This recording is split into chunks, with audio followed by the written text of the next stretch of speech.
Welcome, welcome, welcome. For y'all who don't know, I like to introduce myself like that. Anyway, I'm Brother Chelo. This is Pastor Joe, and this is the Jesus App Pod. So, welcome again, and thanks for coming out. Today we got a good one, which is, I know I always say that, right? But this is pretty cool, right? Because it comes from like the deep recesses of Pastor Joe's mind, right? Like You this say is that, now it's gonna make me look really bad because this is what's in my deep recess. bro. Because only you can do this, right? Only you. No, Like, no. there's a lot of people out here who grew up as fans of like just look at Marvel right now as a whole. Like the explosion of Marvel movies and all that. Yeah. There's a huge populace of people who just dig this kind of thing, and you found a way to kind of intertwine it with Christianity or like a Christian value or ideas, right? Which is pretty cool concept. So if you guys haven't got it, um, if we had a title, it is Iron Man, Batman, Jesus. I would guess that like works. like if we had to title it, like so, and we're not trying to clickbait you guys. Like literally, we're gonna discuss and compare these topics, like these three men, and I don't want to say because it's so easy to say fictional men, and then people be like, "Oh, you call Jesus fictional." Right. I'm just saying that people would try to say, "Yeah, you're." It's easy to compare three fictional guys. This is not. No, Jesus is actually is real. So we're gonna compare him to two fictional men, but I might get flack from the Marvel. No, Iron Man's real. Robert Downey Jr. lives.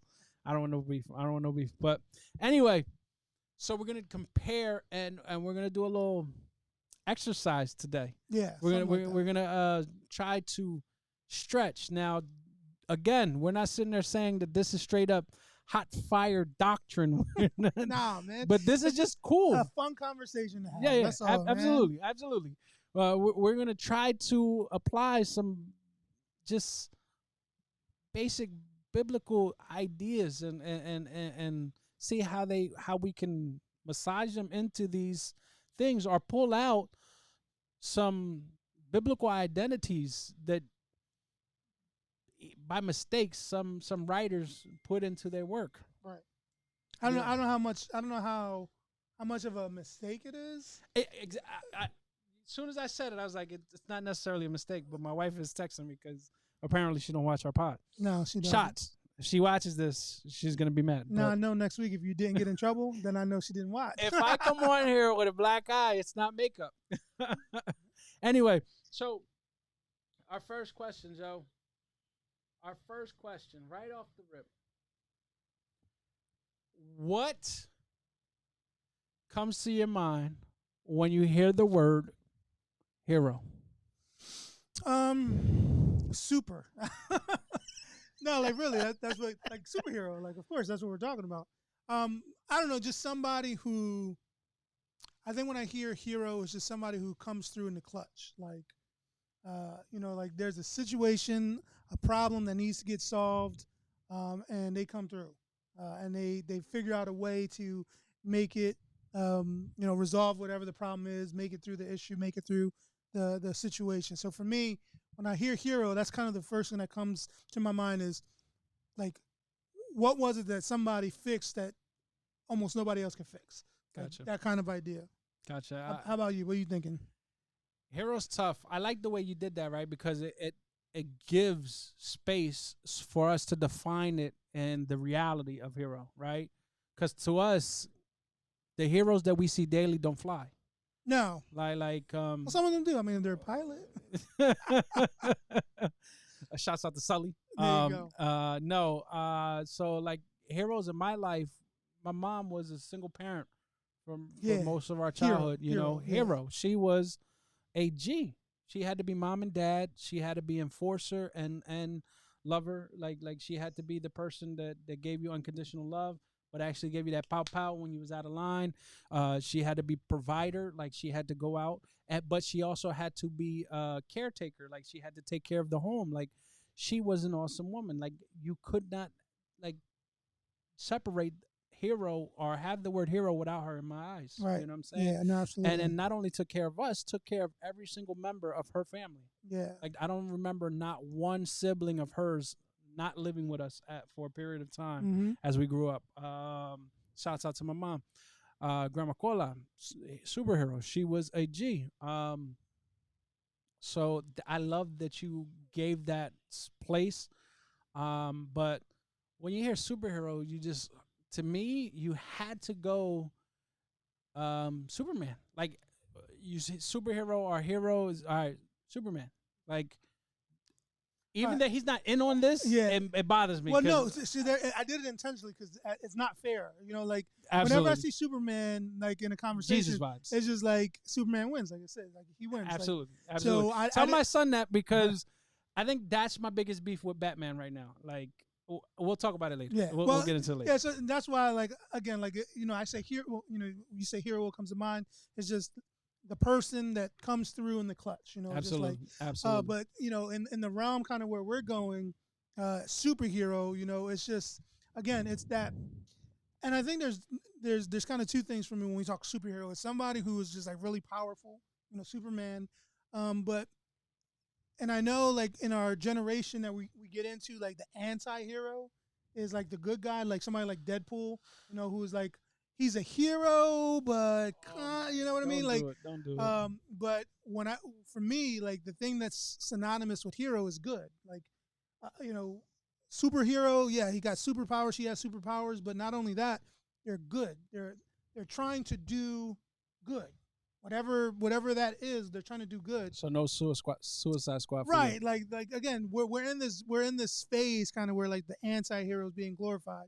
Like, don't get me wrong, like you know, we have to pause a little bit later, or if you want to do it right now, and literally talk about that ideology. Like, why are we doing that as a people? Well, I mean, I think we can touch on that as we go through here because I think there is a little bit of it in one of our question. characters. All right, yeah. Well, absolutely. He's a vigilante. I don't want to hear it. So anyway, so you know, so I think it's kind of you know when we're talking about this, and I was thinking about how you know how do we try to approach this weird idea that popped into my brain, you know, just trying to get a basis right for hero and what it is that we're talking about. Gotcha.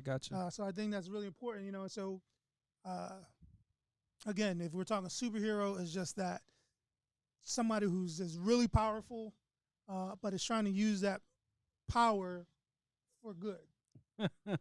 And that's key. For good. All right, so let's lay these out, right? So the two superheroes that we're talking about is Batman, Bruce Wayne, right, and Iron Man, Tony Stark. Yes.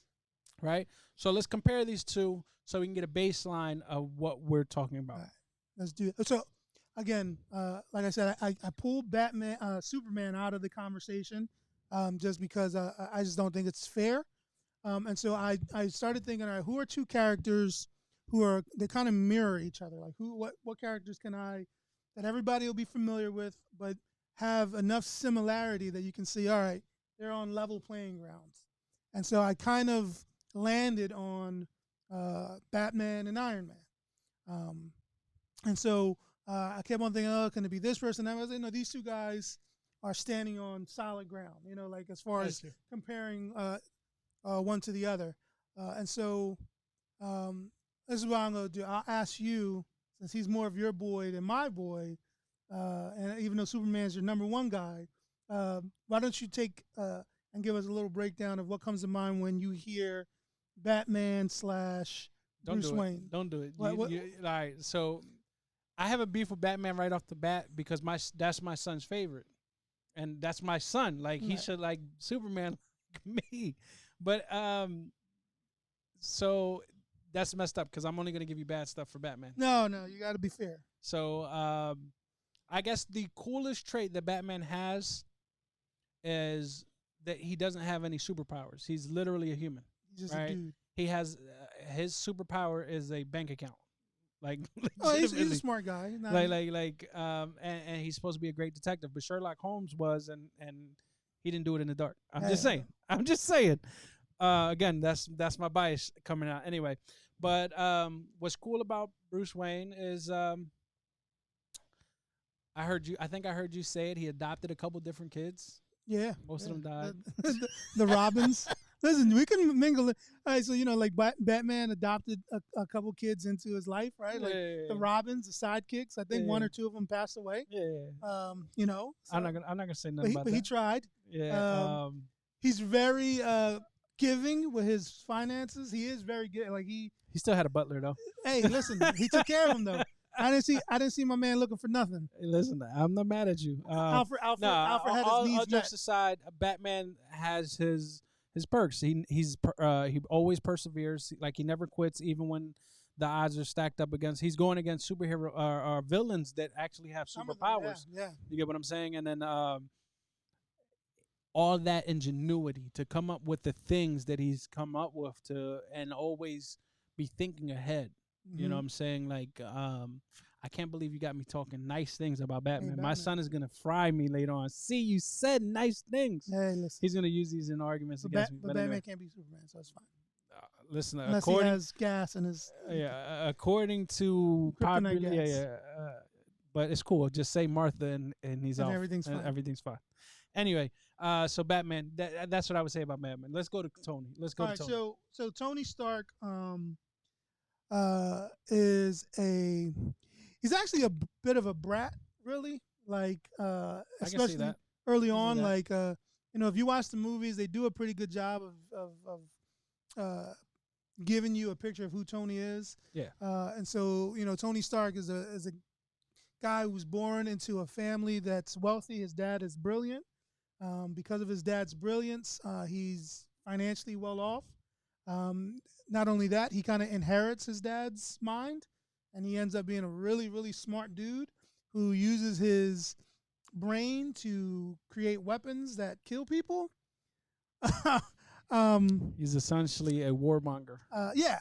And then he finds himself at the mercy of his own weapons, and out of desperation, he saves his own life with the help of the guy, and they create the arc reactor inside of his chest, and then all of a sudden you have this regular guy doing super things.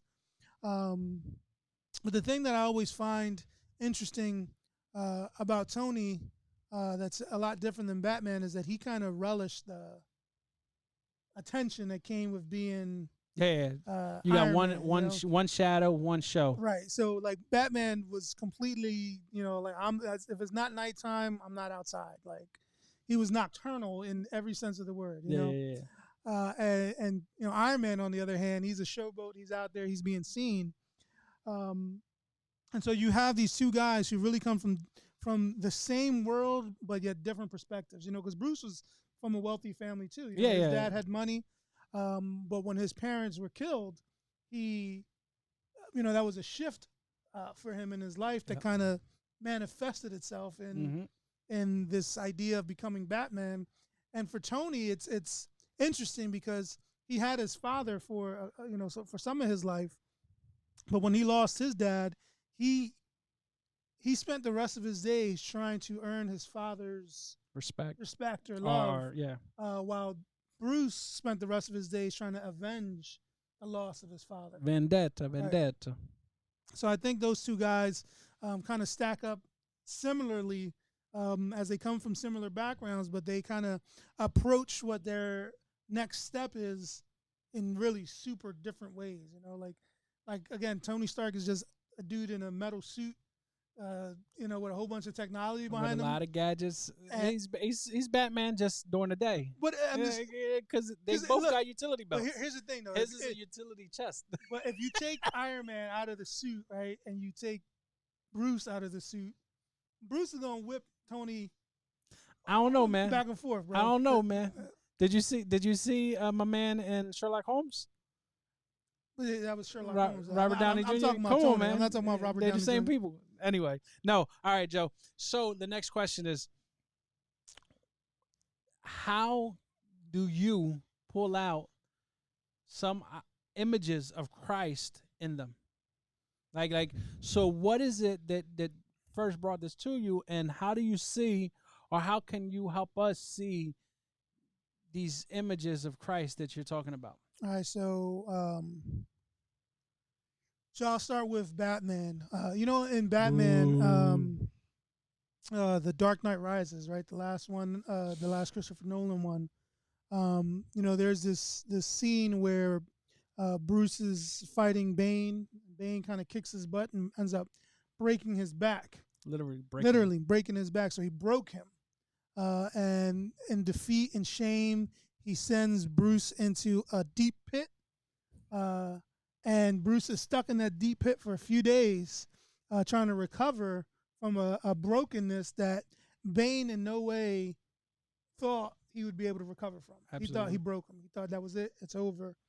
And so Bruce spends the next, I don't know how, undefined amount of time in this dark prison pit with a whole bunch of other prisoners, just seeing what Bane is doing to the city that he loves, that he has invested in, the city that he's poured into, the city that he has called himself defending.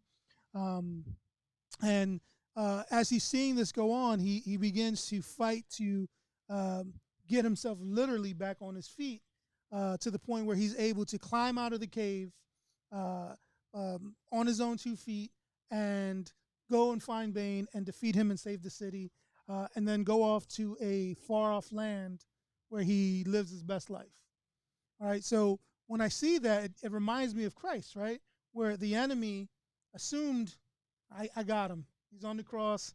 He's dead. He's gone. There's no way he's coming back from this. And yet, while he was gone for 3 days in a deep, dark pit, the enemy thought he had a victory, and he didn't. And Christ comes back, and he wins the day, and then he goes off to a city in a different place, doing his best life, waiting for us to join him. Absolutely. Okay. And so with Tony, you can just use the movie. The first one, right. Avengers. Well, Tony, you see the culmination throughout. You got to kind of watch all of the movies to kind of see the picture painted as you see Tony start this process, this transformation. But when you get to the end of the Avengers Endgame, if you haven't watched it, well, spoiler alert, guys! Spoiler alert. Sorry, too late. It's been like 4 years. I don't know how long it's been out, but when you get to the end of the Avengers kind of arc, you have Tony Stark, a man laying down his life to save his friends again. And so you have this picture of someone saying, "My life isn't worth more than the life of the people that I love." And so Tony's willing to face the enemy head on, where he has no business being able to defeat him, and yet finds a way and is willing to sacrifice himself for the lives of others. And again, you see kind of this imagery of Christ flash as Tony, sacrifices himself to save the people that he loves, and even those that he doesn't love, because he saved the whole world. Not only does he save people that he loves, he did it for everyone. The same way that for God so loved the world that he gave his only son. And I think that's important, because a lot of times people think that Jesus only died because he loves Christians. And that's not what he died for. Everyone. He died knowing that some people were going to believe him and accept him. Gotcha. But he died just as much for the people that he knew were going to deny him and reject him. He didn't die any less for them than he did for those that would accept him. Wow. Wow. Right? Tony did that. Yeah, essentially, he brought back even the people he didn't like. Right. He laid down his life for everybody. That snap brought everybody back. Everybody. Even the people he didn't like. That's pretty cool. All right. So now, in this new lens, right, their faults. Let's take these superheroes as men, right, and their faults. Right. Can you identify or see any of those faults in you? Yeah. Yeah. You don't got to be that eager about it. Yeah. No, I mean, it's easy. For Bruce, for all of his bravado, for all of his strength, for all of his, intelligence and power, there was that underlying fear. You know, he was I think they always did a good job with that when he was younger in the yeah, movie with right. Christopher Nolan. He was afraid of being abandoned. You know, he his parents were gone, and he, for all intents and purposes, was left alone. And so, a lot of times you see him fighting to save the ones that he loved, because he doesn't want to feel abandoned or left alone. And you see a lot of it too in this standoffishness he has with a lot of people, where he doesn't want to let people in because he doesn't want to feel as if though Building they those might walls. abandon him or he Absolutely. might abandon them. And so, for me, again, yeah, I can identify with Yeah. that fear. Right. That, and I think for me, it's more like, Lord, have I messed up enough this time that this might be the time that you, Discard me, throw up the throw me away. deuces? Yeah, yeah. And I know, when I start breathing and just thinking, no, he's not going to abandon me. But in the moment, when you just feel like you just Is this messed it it? all Yeah, up, yeah, yeah. yeah, There's no way I can come back from right, this. I can identify with Yeah. that. Well, for me with Tony, the last movie did a number for me. Right. Right. You saw a defeated man Oh yeah. try to cling to the last good thing that he had. Hmm. Like he was defeated. Like Tony's biggest fear throughout all the movies was that vision that he saw of himself, his Right. self-destruction, Losing. Yep. like this ultimately ending, him not being enough. And if you guys remember me not being sufficient, Right. like Tony not being enough to defend, not being enough, like all his wiles, all his money, everything he's gained in the world, he was not able to hold this off. And that makes us feel small. Yeah. You get what I'm saying? That makes us and in that moment he was defeated. He had no hope. And that is a huge fault. And we talked about how sin separates us from the belief of hope, that idea of hope. And that was his carnal sin as a superhero. You can never give up hope because Right. you are the last line. If you give up hope, then there is none, right? Right. And I think that was one of the biggest things that resonated with me in the last movie when they were trying to coach him to coming back. He was like, no, I'm going to take this last little bit of time. We lost. It's it. I Mhm. did what I could. I couldn't do it. So I'm going to spend what I got with what I got, and y'all not going to change that from me. Yep. But it was that inkling inside, that thing that keeps most of us going. It's like, I have to leave something for my daughter. If Right. I can do something to change my daughter's right now, because when we doubt or have no hope, essentially we're taking that hope from our kids too. Yeah. You get what I'm saying? Oh, yeah. Like when we From lose the hope, generations that come after us. Yeah. absolutely. When we lose hope, it's not just as a parent, it's not just my hope that I lost. I'm essentially telling my kids that they have no hope. And now they're starting from a deficit. They're not starting from, zero. They're starting from a deficit because I'm telling them there is no hope. Right. Instead of encouraging And them not just to telling hope. them that, depending on what you're doing, you're showing them. Right? Absolutely. So that's one of the major faults that I see there. The arrogance, BC maybe. You know what I'm saying? I pray that You said maybe? I wasn't You as forgot. bad as these guys, No, bro. no. I I've wasn't known as you bad for a as- long time. I'm Yeah, just yeah, saying. yeah. That's what I said. BC. I was arrogant. I had to be. I was self soothing. I was Listen, I've been accused of the same, so it's fine. So but yeah, you got those regular easy pickings. You got the bravado. You got the playboy kind of thing. Oh yeah, that's for both of them. Tony does it again a little bit more outlandish, while Bruce does it a little bit more like on a suave, sneak tip, like he chill Selena about Kyle, it. like Yeah, all right. like he's low key, playboy, Selena but he Kyle, still is. What was the other one? He got a long list. Ra's al Ghul's He daughter, got a long list. Natalia, whatever her name was. Yeah, he's got a couple on his So as much as Tony's a little bit more blatant, the thing that's funny though, when you just strictly stick to movies, not comics or whatever, is that eventually Tony's the one that gets the outlandish one is the one that gets reined in, while you still got Bruce just running through going Pepper crazy. Potts handles that, bro. So And Tony I don't, got and if reined you're in gonna quick. keep it with the movie, I don't like the way Batman be looking at my girl, Wonder Woman. Hey, Yeah, listen. yeah. Like she's spoken, But Steve Rogers got her. Leave him alone. But yeah, they definitely do, paint pictures of a lot of our struggles. Absolutely. And I think, again, this is not this isn't gospel, or it's just comic books, right? But even the comic books, I think they all got to pull from something, right? Those images, those ideas, all are pulling from something. That book you gave me a couple years back, that Yeah, how yeah, they yeah, came up yeah. with Superman blew me away. Yeah.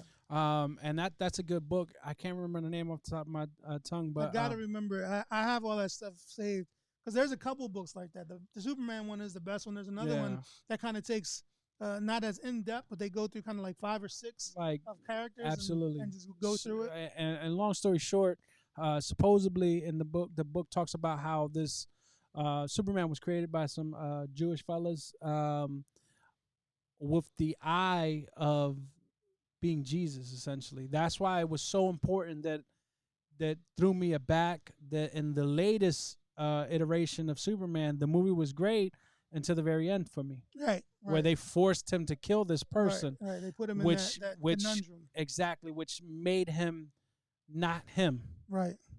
You get what I'm saying? Made him common, made That's him why. That's regular. why and this is not technically a superhero thing, but it kind of is. So I've been out of work for the last few weeks with an injury. I'm fine. I'm not dying.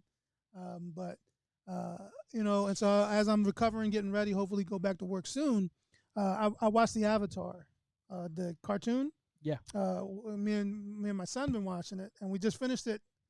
For the me, the second original. time. Okay, Yeah. yeah, okay. The cartoon is on Netflix, and so we just finished it for the second time, him for the first time. But the Avatar, Aang, his whole deal was that he didn't want to kill the bad guy. Yeah, He didn't want to kill him, and all his friends, the people that were helping train him for the fight, they were all saying, "Listen, when it comes, you're gonna have to. There's no other way." And he was, "No, I'm not gonna do it. I'm not gonna kill him. I was taught that all life is valuable. yeah. I'm not going to kill him."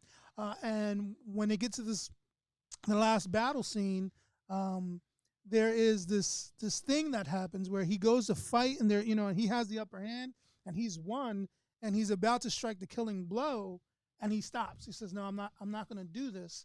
And of course, the bad guy does what the bad guys do. He goes to attack him, and Aang kind of does this touch thing, and I think that the writers of the show, or the illustrators, how they do this wonderful job of of imagery here, where the Okay. bad guy turns like completely red, like literally all red, and Aang turns completely blue, and then you kind of see this Good and evil. Yeah, struggle yeah. of good and evil, and there's this kind of dialogue that goes over top that says, essentially, you can't allow the evilness to corrupt you, because if you do, hope is lost. And so he hears this kind of inner voice, and he pushes back, and rather than kill his opponent, he finds a way to strangle out the evil in Mm. his life. And so when you bring up that Superman scene, they kind of put him in that position in the movie, right, where that was it. You had to kill Zod, or he was going to kill the little girl, and that was the end of it. And I thought that the way they did it in the Avatar was so much more uh, impactful. No, like That I would encourage that you can find it on YouTube. The final battle scene is worth the watch. again, like I said, that kind of ruined the movie. That was actually a really good. I Yeah, like it's how the best I Superman. like Yeah. whatever his name is. Henry Yeah, Henry Cavill, Cavill. right? Yeah, he's good. He's Superman. Yeah, oh yeah, right, yeah. right. That Superman was probably the best. That Yeah, that whole that movie was the that best. whole Batman versus Superman. No. That But Man of Steel was the best. that was good, right? Even in that, you found the imagery with the father coming back Oh yeah. while he was in the ship. You had the Father, Son, and Holy Even Spirit. even when they kind of dropped the idea of what the S means in Kryptonian, Oh yeah. where it means hope, it's not just Superman. There you go. There's so much Christian, just God imagery there. Yes, just undertones. Like- Whether it was, they probably weren't trying to do it, but it's there. They I think can't they hide were, from man. it. Like I think they were, and it's scary that they have to hide it in such a way, because Well, then here's- it wouldn't be consumed by but the here- masses if it was blatant. Here's the thing, though. Like, whether it was intentional or unintentional, the the story of Christ is a story that resonates with so many people because people are looking for a hero. They're Absolutely. looking for somebody to save them. I thought we were gonna close on that note. I'm with it. Listen, and We're not there yet, but I thought we was gonna close on that, but that's I'll let you touch that. But yeah, when I got to it, I'm like that kind of rubbed me the wrong way. You get what I'm saying? So, do we see this hero narrative in the Bible? Yeah. I mean, outside of Christ, we do. I mean, and what's crazy is because Christ seemed like the anti-hero. Like if we're talking about Batman, to the people of that time, he was countercultural. So he was almost like he seemed like a vigilante to most. A little bit. I guess you can say that a little bit. Yeah. He was literally going against the religious norms at that time, right? In a lot of ways. He was fighting against those things. Like he was combating things not in a way that was familiar or normal to people. You get what I'm saying? Yeah. So no, absolutely. you can actually draw that parallel. I'm not going to do it because I don't like Batman. No, one of the things I think that's interesting about Jesus, as you bring that up, is that what Jesus was doing was so powerful because he wasn't like people will say, oh, Jesus was, like reinventing. He actually wasn't. All he was doing, he was actually doing it right for the first time. And since nobody had ever seen it being done right, they just assumed that he was doing it wrong. Absolutely.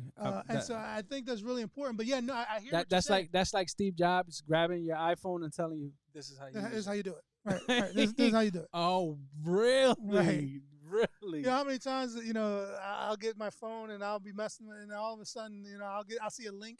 Did you know your phone can do that? I'm like, no, I didn't. Your kid grabs your phone and it does something like, wait. So you can move your space, your space like that without tapping it 10 times. Right. You can't. Yeah. You misplace one letter and you off go back the broke another one with the big fingers.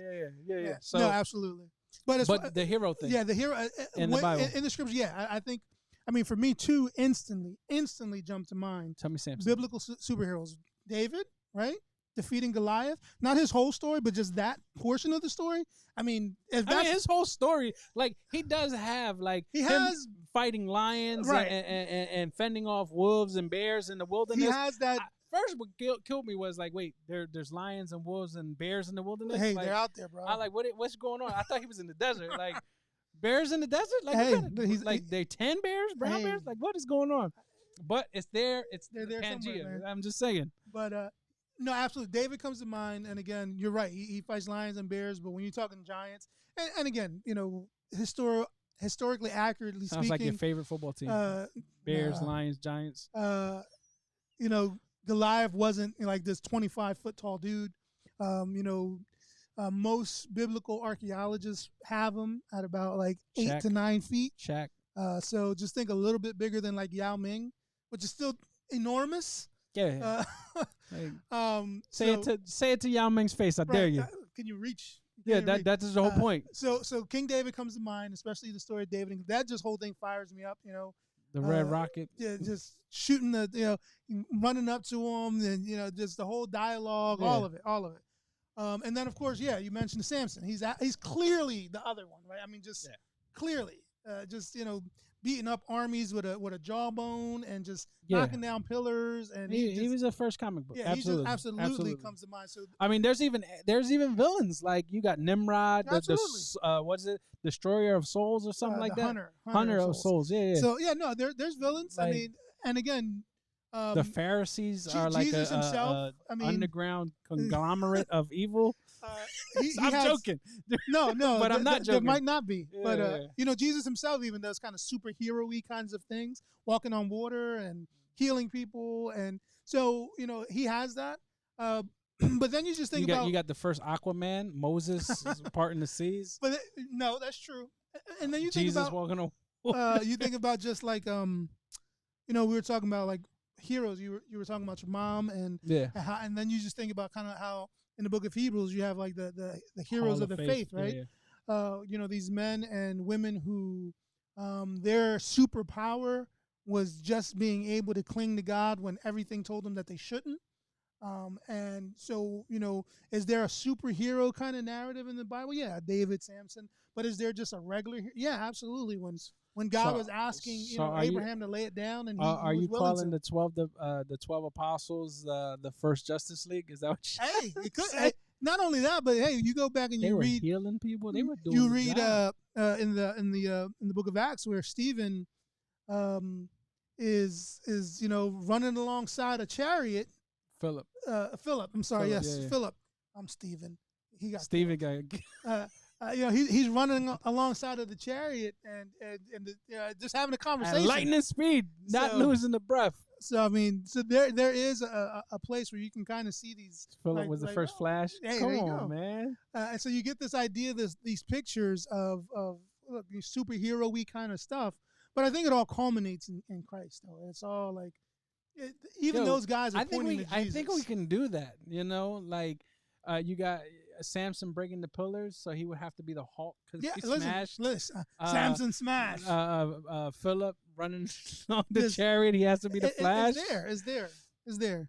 Like, oh my goodness. It's there. No, it's clearly there. But yeah, I think there is a hero narrative, and again, it all points to Christ, as He is the hero. Like it's Him. Like Luke was the physician, right? yeah, he was the doc. He was So the guy. he would be Doctor Strange. Right, he was the guy that was doing the saving. But no, I think it's definitely there. Yeah.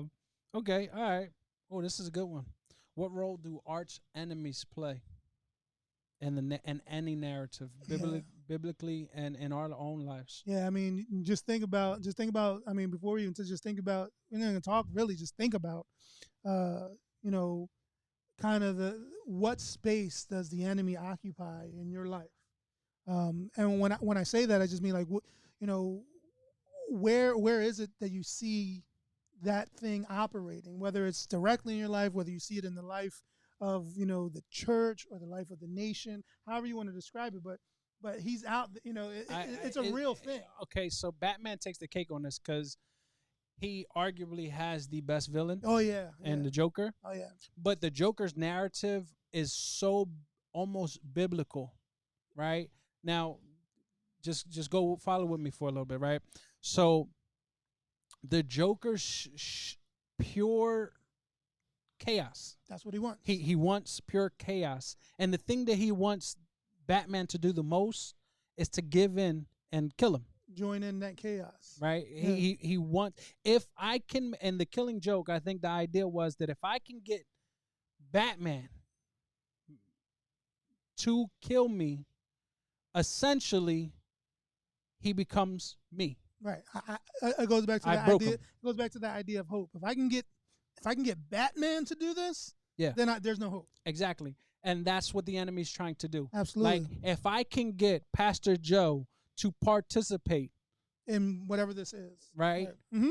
If I can get him to lose hope, if I can get him to take this or to do that, then I've won. I don't have to go and actually win. I just have to get you not to fight. If I can go and keep you from doing the thing. And that's the brilliance of the Joker, right? Absolutely. His sheer, he's not looking to win. He just wants to create chaos. Mm-hmm.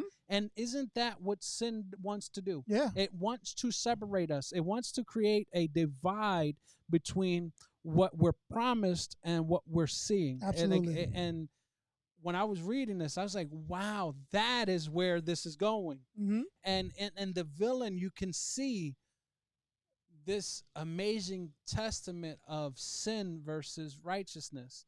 That's why I said earlier when we were talking about here, when I think of a superhero, somebody that's really powerful but is trying to do good. And the role that the villain plays is typically, if it's a really good villain like the Joker, they're not really looking to win.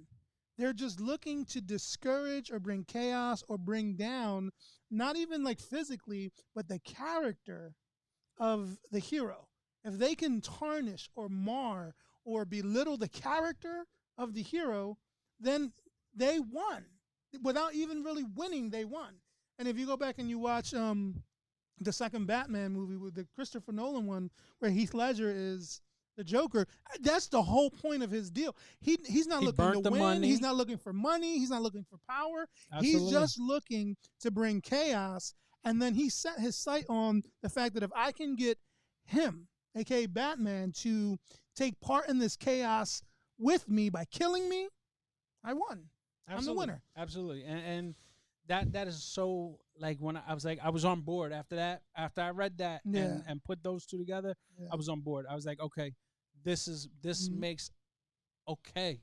And everything else kind of fell into place, because that's what sin does, and that's how sin holds us, right? Absolutely. And that is the win. And you can see it across the board.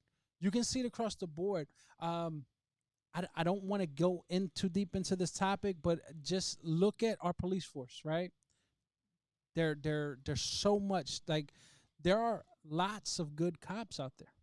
Now there's some who are obvious. There's situations and areas, but there are some that are so just beaten down and just become part of the chaos unnecessarily. You get what I'm saying? No, I mean, you can see it.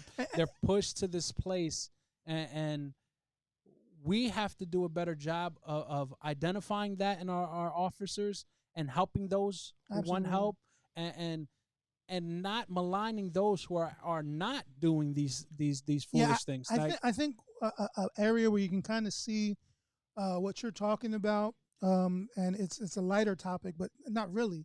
Is so? Do you remember last year where Kevin Love, the basketball player, came out talking about his mental health issues, and how that whole realm was kind of like in shadow, like you couldn't touch it, we're not touching it. And then this year, Paul George came, he said, I just really been anxiety, under fog with being in the bubble and the pressure, and he was speaking, and I think they try to make fun of him, said it's because his girl was cheating on him while he was in the bubble. Right. And so when you bring that, but that's exactly the picture, where if there isn't an environment, a place where you can have those kinds of issues dealt with, and then not only do you not get it dealt with, but now you get mocked or belittled over it, all of a sudden it turns into something that is way bigger than even the bigness that it already is in and of itself. Absolutely. So when you start talking about the cops, and we need to be able to find spaces where we can look at these people and say, listen, I understand that you can disagree with the organizational stance that the policing community has, okay? That's for another time. But let's say you disagree with that. That's fine. Disagree with it. But what you can't disagree with is that these are men and women who get up in the morning, breathe, hurt, cry, weep, have struggles, make bad decisions, love, laugh, that they're people. And Christ died for them. Right. And Jesus died for them just as much as he died for anyone else. And I know it's a tough conversation, especially with everything going on. Right. And it's not to belittle when bad things happen. No. Yeah, absolutely. There are situations and spaces for that, but there also has to be situations and spaces, because they're not all the same. They're not all the shooters. I mean, as believers, we can't take any group of people, no group of them, and just say, toss them away. I can't deal with you. Yeah. And we can't do that. Again, if you want to talk about the institution, all right, we can have that conversation. But the people, no, that's not a conversation. All right. So, which one's better? Not your favorite. No, I know what you mean. I couldn't really answer this question, because if I take the again, we're pretty much sticking to the movies, not the comic book version of. I was about to say, I can make it easy for you. We can just go by movies, but then you got to say either the first grouping, second grouping. No, so if I was to take it by the again, we haven't really touched into any of the real comic book stuff, but we pretty much did in the movie realm. But if you take Robert Downey Jr., Tony Stark, Iron Man, and you put them up against one, half of two, and some of three, and the Christopher Nolan Batman. That's what I'll call him, which is one. What's his name? The actor, Christian Bale. Christian Bale. And I think I would have to give the nod to Tony. Really?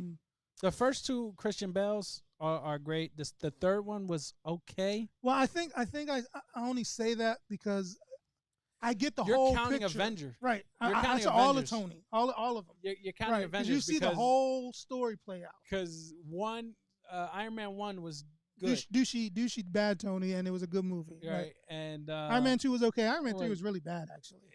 I didn't like it at all. I even tried to give it a look. That's why I said half of 3, maybe. But I feel the same way. Like, as much as Batman Begins was good, I go back and watch it now. I'm like, it was fine. I don't know. It wasn't my favorite. Yeah. The second one was by far the best one. Absolutely. And the third one was it was back into like. I think it was okay, but it was just too much. You introduced a bunch of characters too fast. But then you got to go back. You got to go Michael Keaton. Listen, if you go all the way back, Michael Keaton Batman, the original Batman, Michael Keaton one. I used to go to sleep as a little kid watching that movie. Yeah, so I would go to sleep at night and I would put on Batman on VCR. That's where we going. Cursing at people like, what's a VCR, Mom? and I used to watch Batman. That was my movie. You ever dance with the devil in the pale moonlight? That's the Joker's line in that movie that's famous. I love that movie. Like, listen, I liked the Penguin, Michelle Pfeiffer as Catwoman. You couldn't beat that. It's fine. But again, you're asking me what I think. I'll go with Tony. I pick Jesus. Well, of course, Jesus. That was for Bible 102. Jesus is always the right answer. No, I'll go with Tony again. And the why, I'm including the Avengers movies, just because not the movies themselves, but just you see the whole arc of Tony. You see him kind of being this selfish douchebag. Yeah, and you kind of see that whole picture play out until you get to the end, where that same dude who didn't have the time of day for anyone is now the same guy who is laying down his life for everyone. Twice. Yeah. Avengers 1 and so the one. All right, so we have to close, but I do not want to skip over this question. I do not want to bypass it. Why do you think we are showing so much sympathy for the villains lately? You get what I'm saying? Like, we're the Suicide Squad. Yeah.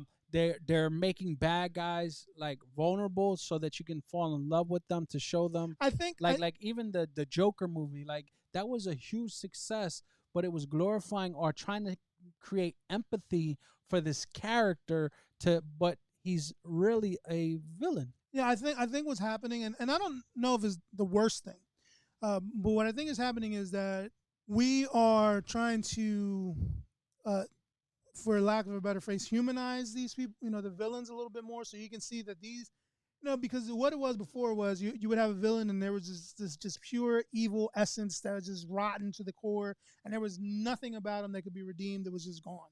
And I think what's beginning to happen is that now we're rolling into this narrative of, are they really bad?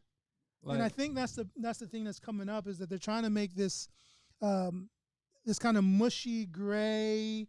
Like, are they really bad? See, you're better than me when it comes to this. Or you're nicer than me. And I think that's what's happening, though. I think that's why we're saying that. I think you're kind of like, so I am looking at it as a symptom, right, of where we're at as a culture. Okay. Like, we're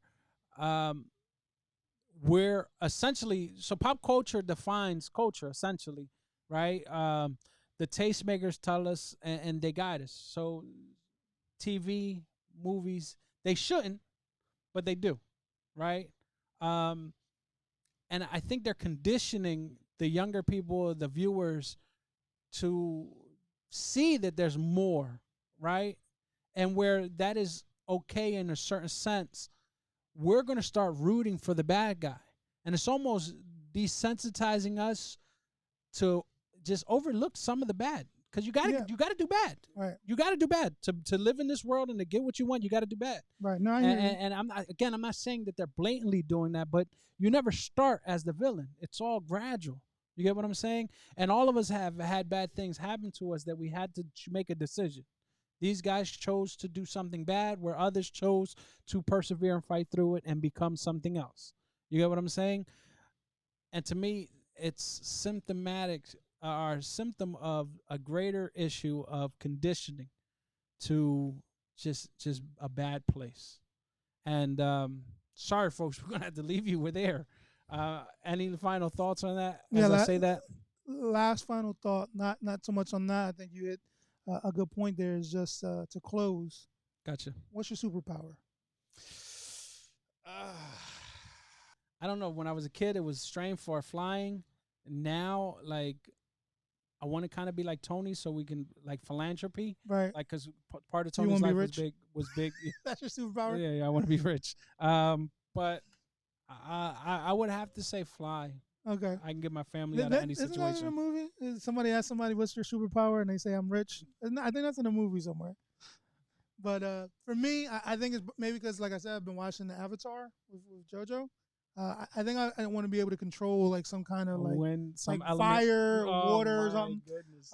You know, give me the whole like storm. Even X-Men still control the weather to lightning bolts at people. You see, our flight or fight reflexes are way off. Mine is flight. No, I'm no, out. I'm not a fighter. I'm a lover. Okay, I love Jesus. Exactly. No, but I'll fly away. maybe I'm being influenced because that's the most recent thing. Gotcha. But that's where I'll give me some. If I want I to could have control like fire, one water, or something. superpower, it would be to be Superman. There you go. There you go. All right. All his powers. Anyway, guys, again, not exhaustive. For you guys who love comics, we're sorry if we butchered this up a lot. Again, this is just kind of where It's our mind fun. goes. Just a conversation. But if you guys have any comments, any concerns, any questions that you want to ask us, or further, you want to further this conversation, please hit us up down below under the comments. Please subscribe. Please hit that like button. We want to get more people to watch, not because we want to be big YouTube stars, but we want to get these conversations out there. A lot of people are still home, still bored, still just these kind of conversations that might push somebody to read a Bible. Like, where are these guys getting these stories? What is that story of David? We want to get you guys to those places. So please help us reach more people so that we can share the glory of God and the gospel and all the good news. Amen. Amen. Amen. Peace out, guys. Love you. Deuces.